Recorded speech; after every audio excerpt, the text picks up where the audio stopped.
Breaking news, সাইফুদ্দিনের bowling ভেলকির পর তামিমের batting ঝড়। প্রথম ম্যাচেই টাইগারদের দাপুটে জয়। 5 বছর পর ওয়ানডেতে সাকিবের সেঞ্চুরি। শিরোপা জয়ের পরও থামছে না আবাহনী। অবশেষে জ্বলে উঠলেন সাব্বির রহমান। 150 স্ট্রাইক রেটে করলেন ব্যাটিং। এবং পান্ডিয়ার কাছে নেতৃত্ব হারানো নিয়ে মুখ খুললেন রোহিত শর্মা। দেখছিলেন সংবাদ শিরোনাম, শুরু করছি এবার বিস্তারিত সংবাদ। 5 ম্যাচ সিরিজের প্রথম টি-20তে জিম্বাবুয়েকে হারিয়েছে বাংলাদেশ।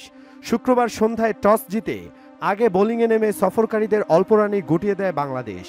মোহাম্মদ সাইফুদ্দিন ও তাসকিন আহমেদের পেস্তোপে পড়ে খেই হারিয়ে জিম্বাবুয়ের ইনিংস থামে মাত্র 124 রানে।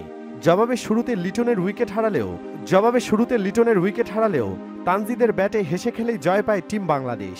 এদিন টস জিতে ফিল্ডিংয়ের সিদ্ধান্ত নেয় বাংলাদেশ। অধিনায়ক নাজমুল হাসান শান্ত।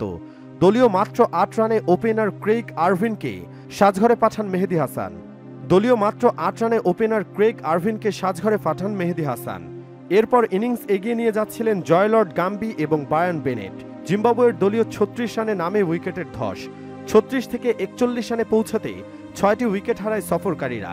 খুব অল্প রানে গুটিয়ে যাওয়ার সম্ভাবনা দেখা দিলে জিম্বাবুয়ের রক্ষাকর্তা হয়ে আসেন ক্লাইভ মাদানে এবং ওয়েলিংটন মাসাকাৎজা। দুজন অষ্টম উইকেটে যোগ করেন 75 রান। ইনিংস সর্বোচ্চ 43 রান করেছে মাদানে। 43 রান এসেছে মাদাগাস্কারের ব্যাট থেকে।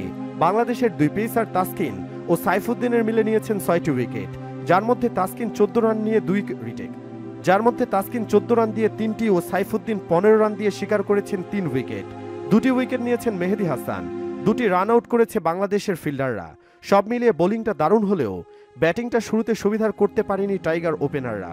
বিশেষ করে লিটন আবারও ব্যর্থ হয়েছেন। মুজারাবানের বলে তিনি 3 বলে 1 রান করে বোল্ড হয়েছেন। বিপরীতে তানজিদও শুরুতে বেশ স্ট্রাগল করেছে। বৃষ্টির পর তিনি ক্যাচ তুলে দেন, তবে সেটা লুফে নিতে পারেননি জিম্বাবুয়ানরা। তারপরে 2 ছক্কায় দলকে ম্যাচে ফেরায় এই অভিষিক্ত ওপেনার। দর্শক, লিটনের যে অবস্থা, তাকে নিয়ে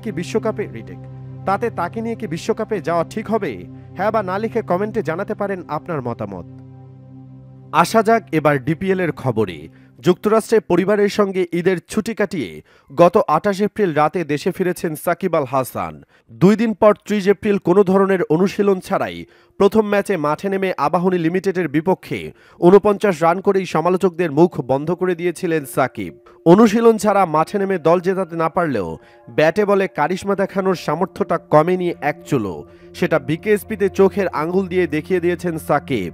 ঠিক পরের ম্যাচে শুক্রবার বিকেএসপির সেই 4 নম্বর মাঠেই গাজী গ্রুপের বিপক্ষে দারুণ এক সেঞ্চুরি হাঁকিয়ে সাকিব জানিয়ে দিলেন এখনও আগের মতোই আছেন তিনি।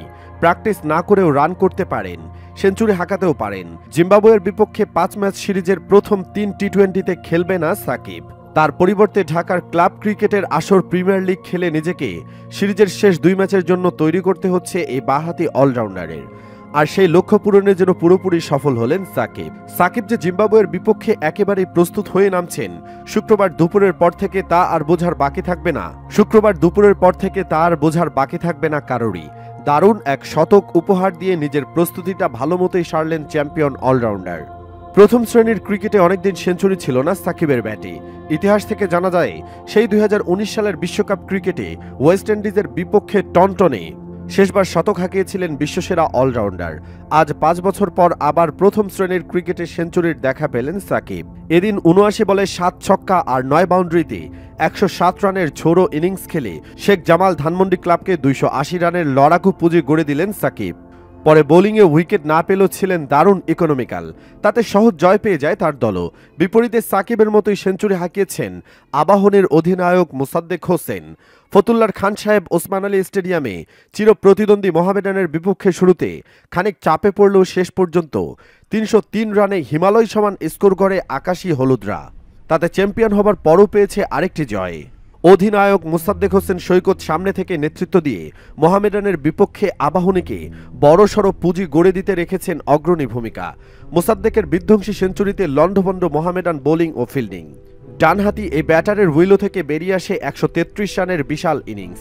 101 বলে গড়া এই ইনিংসে আবাহনী অধিনায়ক 4 ছক্কার নহর বইয়ে দিয়েছেন। 10 বিশাল ছক্কা ও 8 বাউন্ডারিতে সাজানো ছিল মোসাদ্দেকের এই ঝোড়ো ইনিংস।